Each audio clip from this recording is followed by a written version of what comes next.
Income tax faceless appeal scheme 2020 को discuss कर रहे हैं। उसके अंतर्गत अपील कैसे फाइल करनी है फॉर्म नंबर 35 में। फॉर्म नंबर 35 के जो एसेंशियल इंग्रेडिएंट्स होते हैं जैसे कि statement of facts, grounds of appeal कैसे बनाने हैं, कैसे ड्राफ्ट करने हैं, उसका भी वीडियो आपको हमारे चैनल पर मिल जाएगा। उसके अलावा एडिशनल एविडेंस कैसे फाइल करना है फॉर्म 35 के साथ या उसके बिना, उसमें भी हमने एक सेपरेट वीडियो बनाया है। सो हमें income tax faceless appeal scheme 2020 में जो भी रिक्वायरमेंट्स आती हैं, एडिशनल ग्राउंड्स ऑफ अपील, आज हम उसके बारे में बात करें। पूरे जो टॉपिक्स हम कवर कर रहे हैं, ये सारे टॉपिक्स हमें income tax faceless appeal scheme में कैसे डील करना है, ये क्या स्कीम है एंड हमें इसमें कैसे कंप्लायंस करनी है, सो दैट हम अपने सारे कंप्लायंसेस टाइमली कर सकें and as per the scheme कर सकें। तो दोस्तों, ये तो हम सभी जानते हैं कि नेशनल फेसलेस अपील सेंटर यानी कि NFAC वो फैसिलिटेट करते हैं, कंडक्ट करते हैं ई अपील प्रोसीडिंग सेंट्रलाइज्ड मैनर में।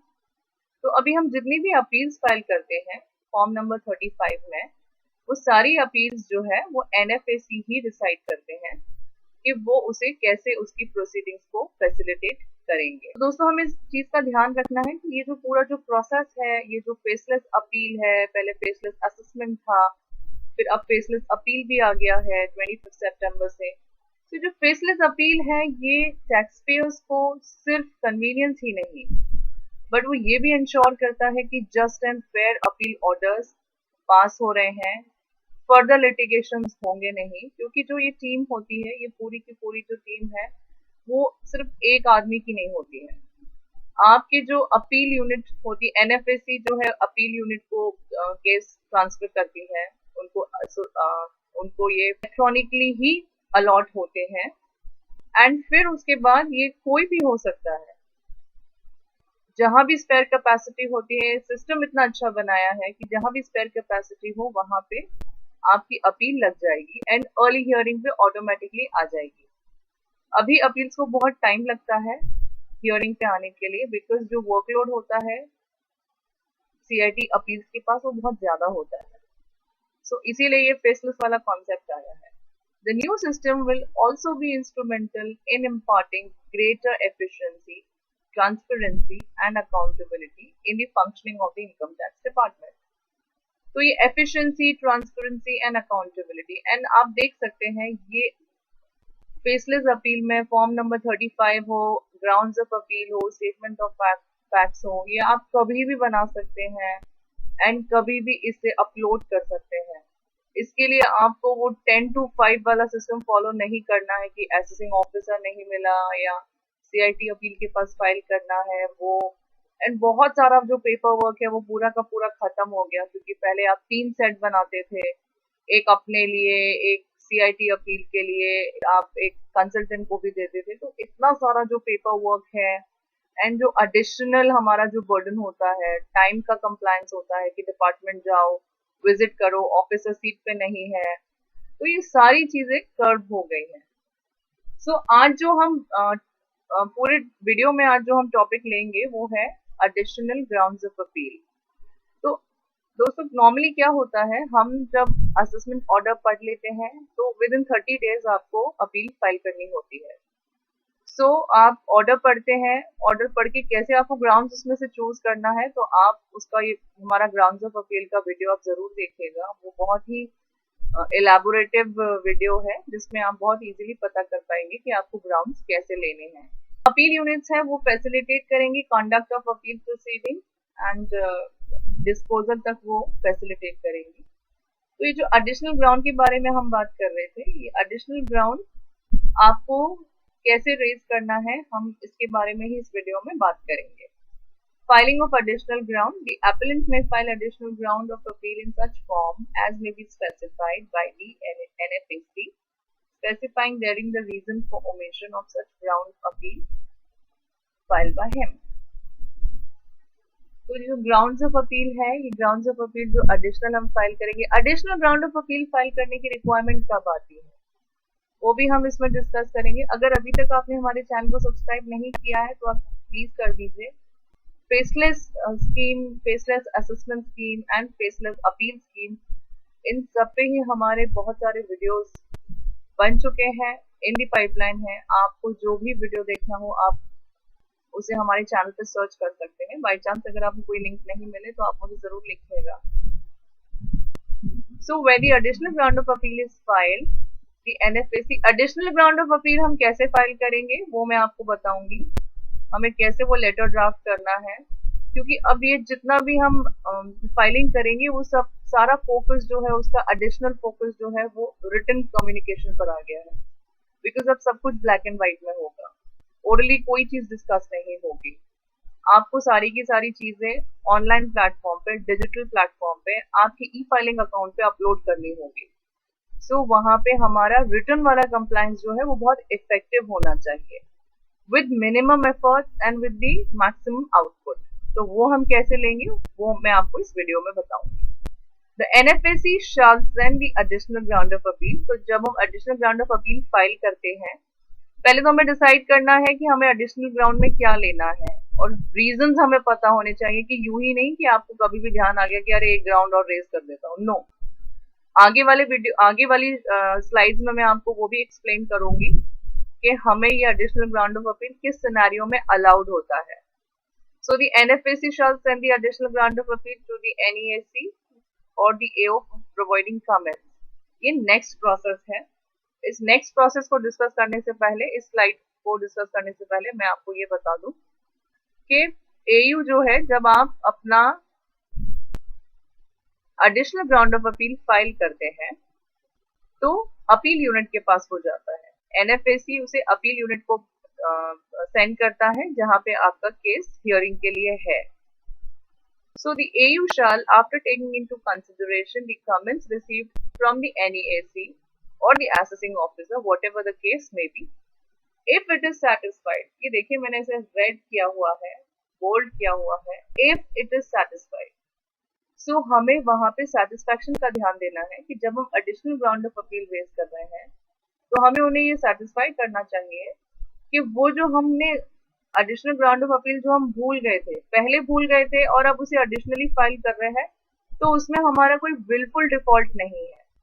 It was just a मियर omission on account of any error और सम अदर सर्कमस्टांसेस, जिसकी वजह से आप उस एडिशनल ग्राउंड ऑफ अपील को in the main appeal memo यानी कि in the main form number 35 आप उसे फाइल नहीं कर पाए।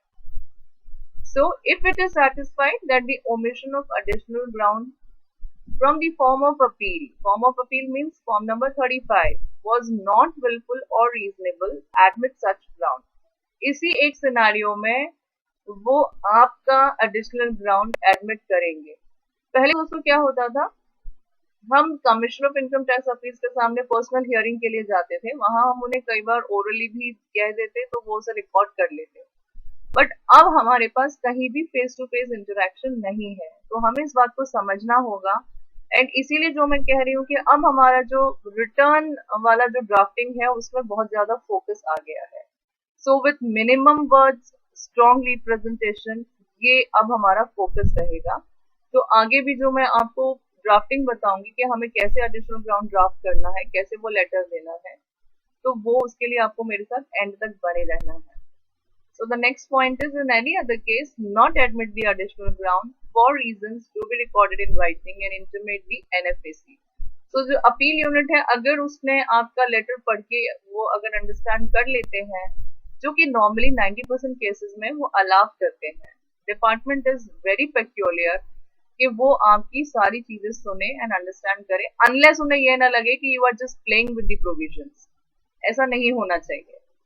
सो इन एनी अदर केस अगर वो एडमिट नहीं करते हैं तो वो अपील यूनिट जो है वो एनएफएसी को इन्फॉर्म कर देगी।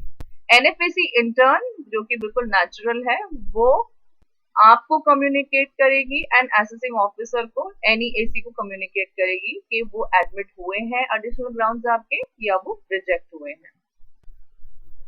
So AU can admit additional evidence grounds में है explanation to section 251। दोस्तों इसमें बहुत सारे जुडिशियल प्रोसीडिंग केस लॉज आ चुके हैं, जिसमें explanation to section 251 है एक, इसके बिहाफ पे आए हुए काफी सारे उसमें ये सारी चीजें एसएससी की हमेशा फेवर में रहती हैं.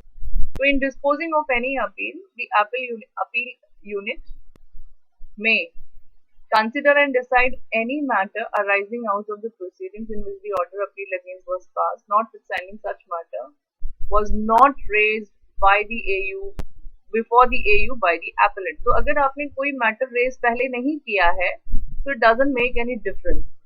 आप इसे बाद में रेज कर सकते हैं ना, आगे जाके इसे सारी की सारी जो हायर अथॉरिटीज होती हैं, फर्स्ट एपेलेट अथॉरिटी ने भी अगर रिजेक्ट कर दिया है तो सेकंड एपेलेट अथॉरिटी जो कि आईटीएटी, फिर high court and then supreme court, ये कभी भी इस वाली अपॉर्चुनिटी को डिनाई नहीं करते हैं. वो हमेशा आपको अपॉर्चुनिटी देते हैं एडिशनल ग्राउंड्स को रेज करने की, एडिशनल एविडेंस को भी रेज करने की. It is to be noted here that the Act does not contain any express provision preventing the SSC.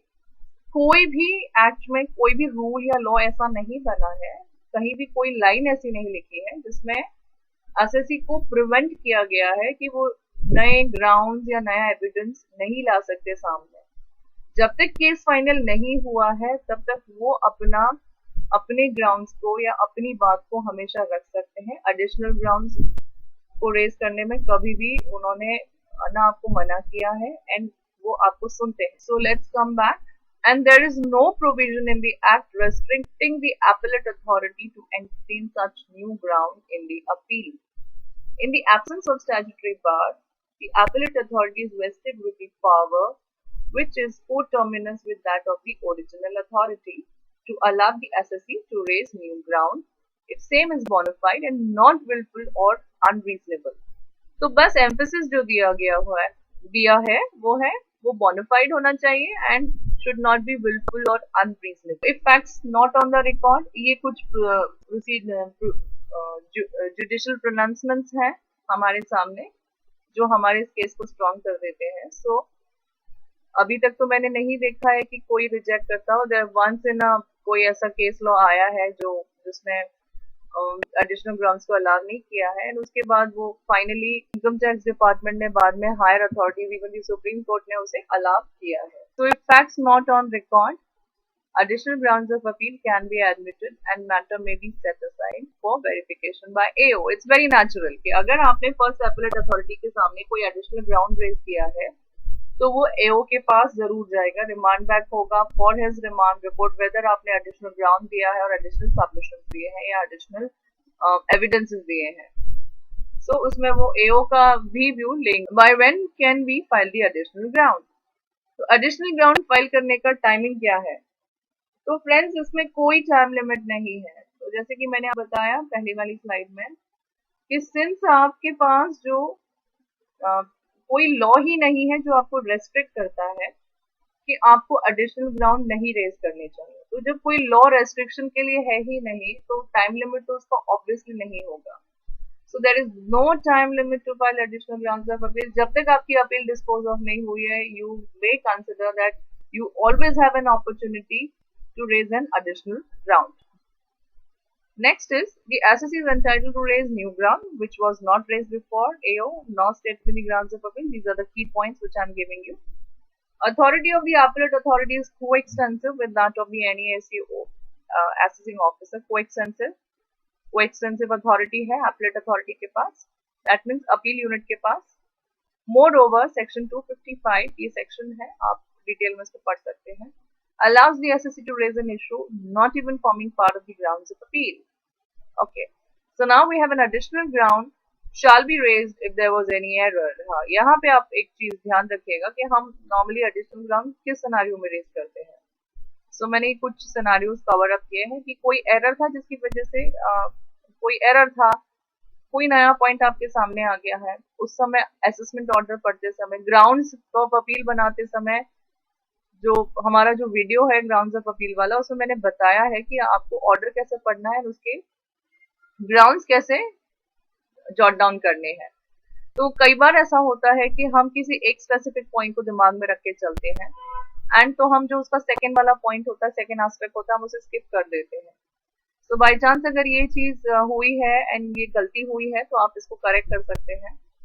या तो फिर जो नेक्स्ट पॉइंट आया है कि कुछ नए पॉइंट्स आपके पास आ गए हैं जो आपको उस समय याद नहीं आए, and it is important for your case, relevant for your case, and or if there is new authorized representative. कई बार ये होता है, मैक्सिमम टाइम्स ये होता है कि अगर आपका केस कोई पहले आप ही खुद डील कर रहे थे, फिर then you an authorised representative, and फिर वो कहते हैं कि नहीं, there should be this ground also, this ground also. वो क्योंकि वो एक्सपर्ट्स होते हैं, इसलिए वी ऑलवेज एम्फसाइज कि आप कोई छोटा काम भी करो एंड उसमें कहीं भी लॉ इन्वॉल्व हो, then you should always get an opinion.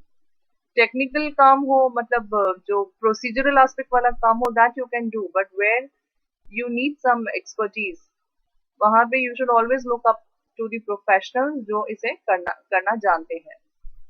So if there is a new authorized representative and he wants an additional ground, मेरे पास बहुत बार केसेस में ऐसा होता है कि when I go through the assessment order and when I see the form number 35, the statement of facts and grounds of appeal, तो मुझे बहुत बार लगता है, कई बार तो मुझे ऐसा लगता है कि ये सारा ही मुझे रीराइट करना चाहिए।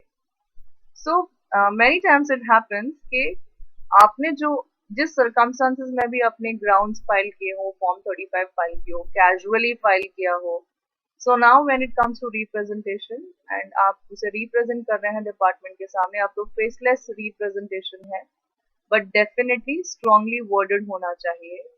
Less words but strong words which can pass on the message what you are trying to say. आप क्या कहना चाहते हो डिपार्टमेंट को पता चलना चाहिए, क्योंकि अब आपके एक्सप्रेशंस नहीं है आपके साथ, आपके सिर्फ वर्ड्स हैं जो सामने वाले को सिर्फ पढ़ के ही अंडरस्टैंड करना है। So you need to be very careful.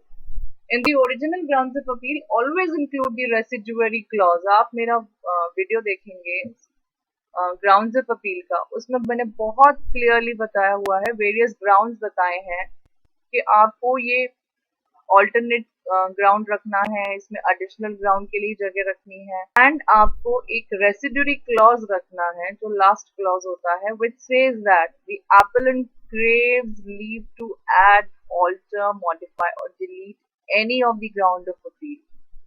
सो आप पहले से ही ये परमिशन अपने ओरिजिनल फॉर्म नंबर 35 में लेके चल रहे हैं, and this makes it very simple for you to raise an additional ground.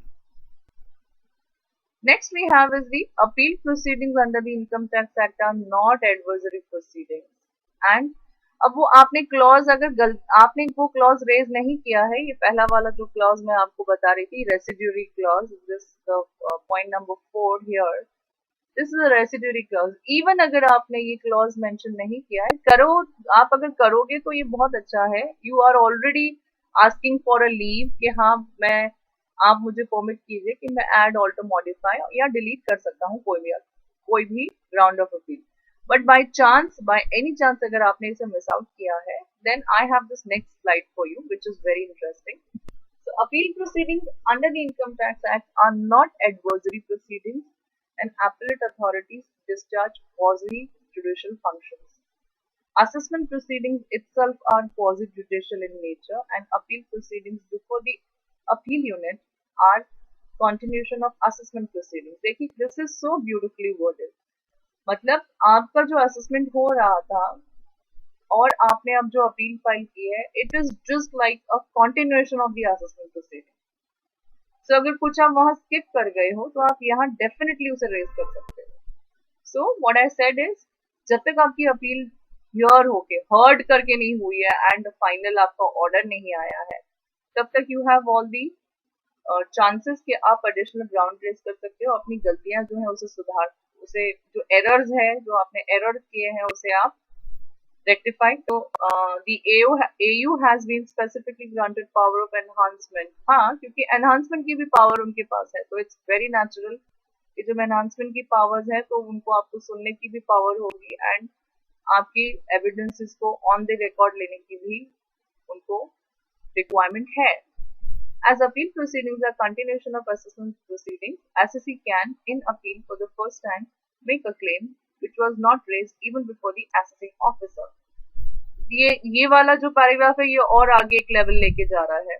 सो इसमें वो कह रहे हैं कि अगर असेसिंग ऑफिसर के भी सामने आपने कोई क्लेम नहीं लिया है, वो भी आप commissioner of income tax appeals हमारे और पेसलेस में अपील यूनिट, इसके सामने आप ये रेज कर सकते हो। Such a claim is possible for the first time even before the IT-18. This is a fixer right. तो अगर आप यहाँ पे, तो हम CIT अपील के सामने बात कर रहे थे, अपील यूनिट के सामने बात कर रहे थे। अगर अपील यूनिट के सामने भी आप कोई चीज स्किप कर गए हो, आप उसे ITAT के सामने भी लेके जा सकते हो if it is that relevant. Additional ground for alternate claim, normally हम जो एडिशनल ग्राउंड लेते हैं, कई बार या तो हमने मेन ग्राउंड स्किप कर दिया है, कोई इंपॉर्टेंट ग्राउंड, या तो फिर हमें ऑल्टरनेट क्लेम हमने मिस कर दिया है। एरर हो सकता है, नया ऑथराइज रिप्रेजेंटेटिव आ गया, वो कह रहा है एडिशनल ग्राउंड लो, या तो फिर आप एक ऑल्टरनेटिव क्लेम लेना भूल गए हैं। सो appellant has the right to make alternative claim or raise an alternative plea in appeal. वो अगर पहले भूल चुके हैं, उसका मैं एक एग्जांपल दे रही हूँ आपको। ये चीज हम तब नहीं सोच पाते हैं जब हम अपील फाइल कर रहे होते हैं, या किसी ने नहीं सोचे हो। हम तो खैर सोच के चलते हैं, दो तीन एक ही पॉइंट के लिए, ये नहीं राजी हुए तो ये नहीं राजी हुए तो ये नहीं राजी हुए तो ये, हम तो इतने क्लेम्स लेके चलते हैं। एंड आपको भी ये प्रैक्टिस बना लेनी चाहिए कि कोई भी एक पॉइंट को आप 3D एंगल से देखिए, if not this then this, if not this then this, if not this then that. So for example, मैं इसको एग्जाम्पल दे रही हूँ ऑल्टरनेटिव क्लेम क्या होता है। For example, in an appeal against disallowance of claim for deduction of repair expenses on the ground that the said expenditure is capital in nature. So the assessing officer जो है वो अर्ग्यू कर रहा है कि ये जो आपका एक्सपेंडिचर है, जैसे आपने P&L को हिट किया है, this is basically an expenditure of capital in nature. उसने सारा का सारा एक्सपेंडिचर आपका डिसअलाउ कर दिया। सो नाउ व्हाट, डिसअलाउ कर दिया, P&L से बाहर निकाल दिया, obviously my profit element goes up. Okay, so then what do I do? अगर वो नहीं राजी हो रहे, if he is of that, and so I will make an alternative claim. I will write the without prejudice clause. In case if you are not agreeing to this, then you need to give me the depreciation allowance on that. Because अगर आप उसे capitalize करने को कह रहे हो, and it's the repairs to the plant and machinery, so जो plant and machinery, मेरी जो nature की plant and machinery, उस पे जो भी बनता है, मेरा 15%, 20%, 30%, जितना भी मेरा उस पे depreciation बनता है, वो तो allow होना चाहिए। So then again I have a question there कि मेरा depreciation allow हो जाएगा, and depreciation is an allowable expenditure as per the income tax act, and फिर ये आपका profit element जो है to some extent stabilize करेगा। So application कैसे बनानी है? अब हमें, I am coming to the main content. The main content here and जो crux है कि आपको कैसे लिखना है, कैसे आपका ये additional ground डिपार्टमेंट एक्सेप्ट करेगा, तो उसके लिए आपको एक एप्लीकेशन बनानी होगी। Application in writing to be made to the appeal unit with a prayer for acceptance of additional ground, and the application should be along with justification.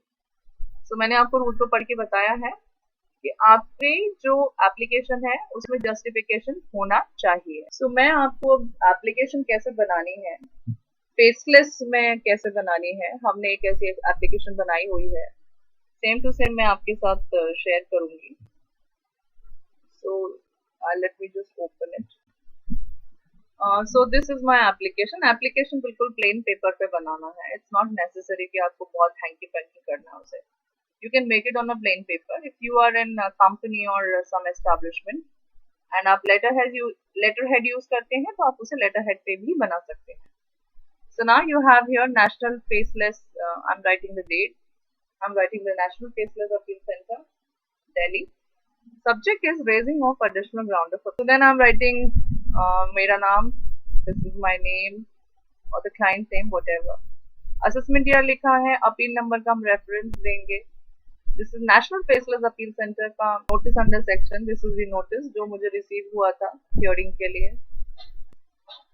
So then I'm coming to the main topic, main body. ये सब लिखना बहुत जरूरी है, ये references, हालांकि ये सब ऑनलाइन होता है, but then this is how the drafting comes in. आपके पास, क्योंकि आप इसे हार्ड कॉपी में रखेंगे हमेशा, तो ये आपको ऑनलाइन नहीं मिलेगा, so it's good to give the complete reference. I always prefer to do that, इसलिए मैं आपके साथ ये अपना चीज शेयर कर रही हूँ। You don't have to search कि क्या है, किसका है, कब का है, ये अगर ऐसा आप लिखा रहता है, so it's always better to refer back. So dear sir, I have e-filed my return of income on so and so date on the income tax online portal showing income of rupees so and so in the status of individual. So ये मेरा individual status है. The said return was duly processed under section 143(1). Intimation मेरे पास आ गई थी इसकी. The case was selected for complete scrutiny under CASS computer assisted system, selective system, and computer ने select किया था. And notice under section 143(2) was issued. तो ये मैं उसका एक ब्रीफ वो दे रही हूँ कि ये क्या हुआ था, बहुत छोटा सा. बट इसमें मेरे पास एक यहाँ पे पॉइंट है कि मेरा ये जो केस है ये दो लोगों ने मिलकर डिसाइड किया था. मतलब two assessing officers were having concurrent jurisdiction on my case. तो मैं यहाँ पे लिख रही हूँ, I have replied to all the communication. I am a genuine assessee and I have always been honest to the department. अब कुछ गलतियां हुई, कुछ हमारी सर्कमस्टांसेस हुए, जो चीजें डिडंट टर्न अप, एंड ये मेरा पहला असेसमेंट था जो सीआईटी पे मुझे फाइल करना पड़ा. अदरवाइज नॉर्मली असेसमेंट इजीली हो जाता था. So I have applied to all the communications on regular basis and personal visits to both the assessing officers. In spite of all due compliances by the SSE, none of the AOs have gone through the replies submitted and have passed the order.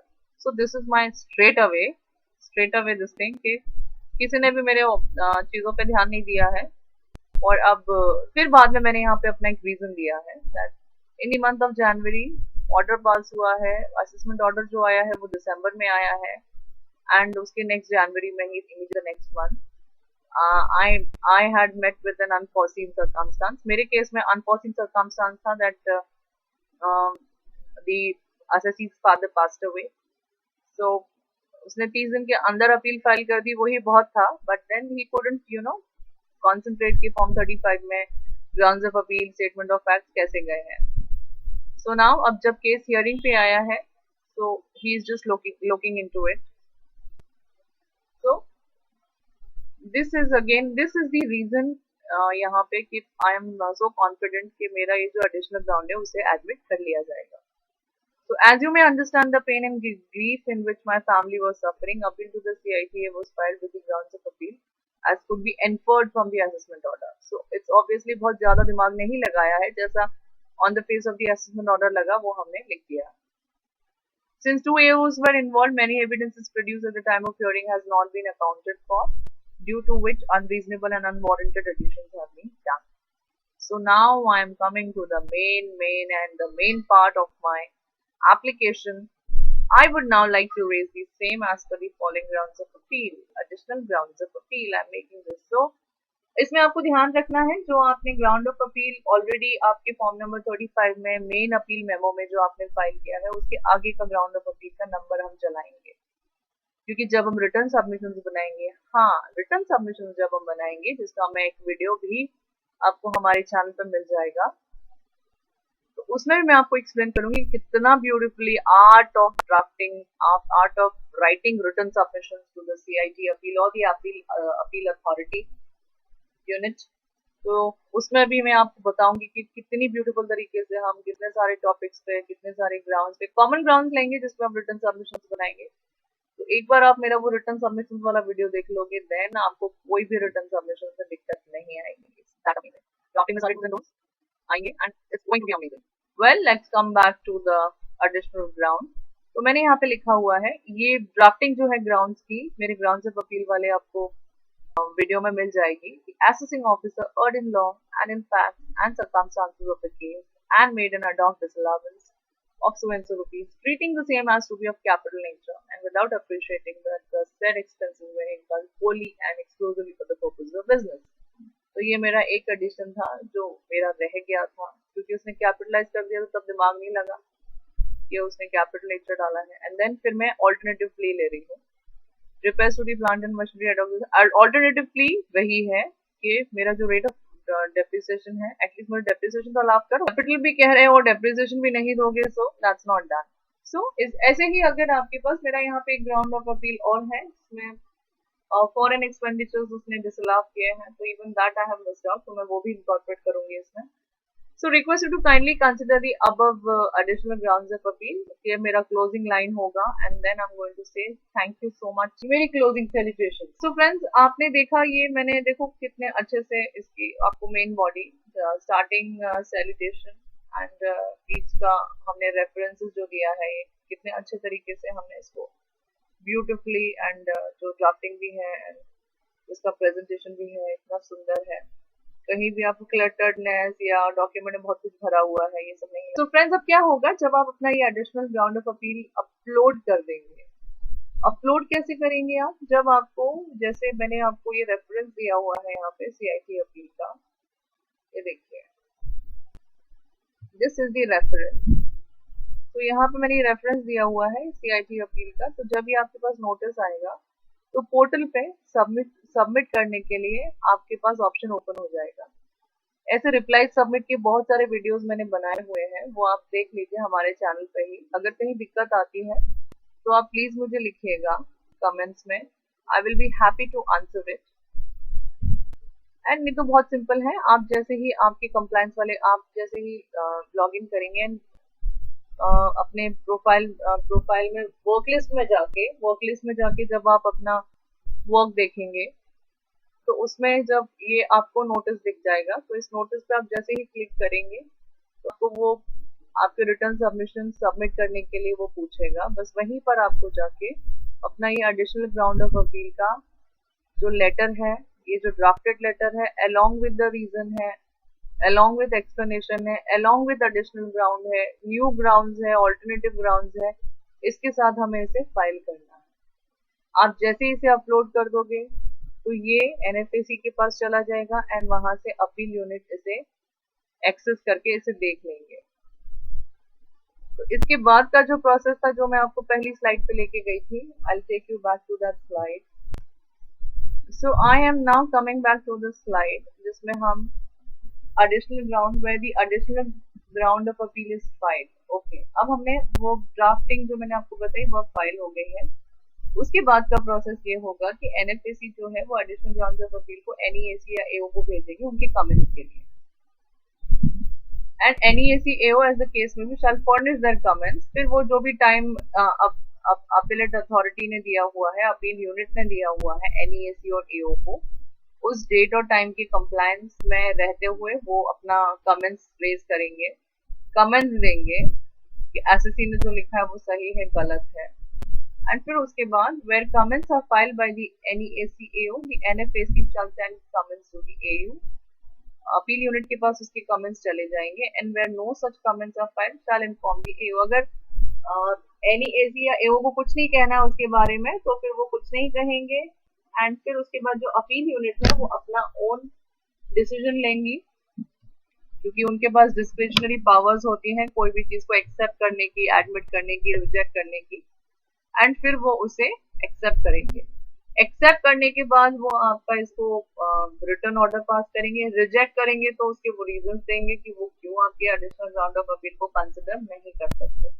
Rejection तो I doubt कि कभी होता है 1 or 2% unless wilful misrepresentation आप नहीं कर रहे हो तभी होता है ये.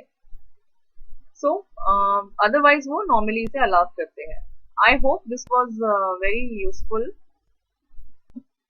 मैंने कोशिश की है पूरी कि इसमें मैं सारे प्रोज एंड कॉन्स को डिस्कस कर सकूं और मैंने आपको इसकी ड्राफ्टिंग भी बताई हुई है. लेटर आपको इसी तरीके से बनाना है. It's going to be very simple.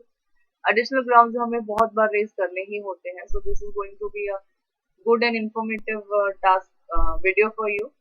तो अगर आपने अभी तक सब्सक्राइब नहीं किया है तो प्लीज सब्सक्राइब कर दीजिए हमारे चैनल को और सो दैट आप और बेल बटन को जरूर प्रेस कीजिएगा सो दैट जो भी हम न्यू वीडियो बनाए वो इमीडिएटली आप देख सकें और उसका बेनिफिट ले सकें. तो लाइक एंड शेयर तो बनता है, उसे आप प्लीज कर दीजिए. And thanks for watching and thanks for being with me till the end. Stay safe and healthy. See you then with the next video.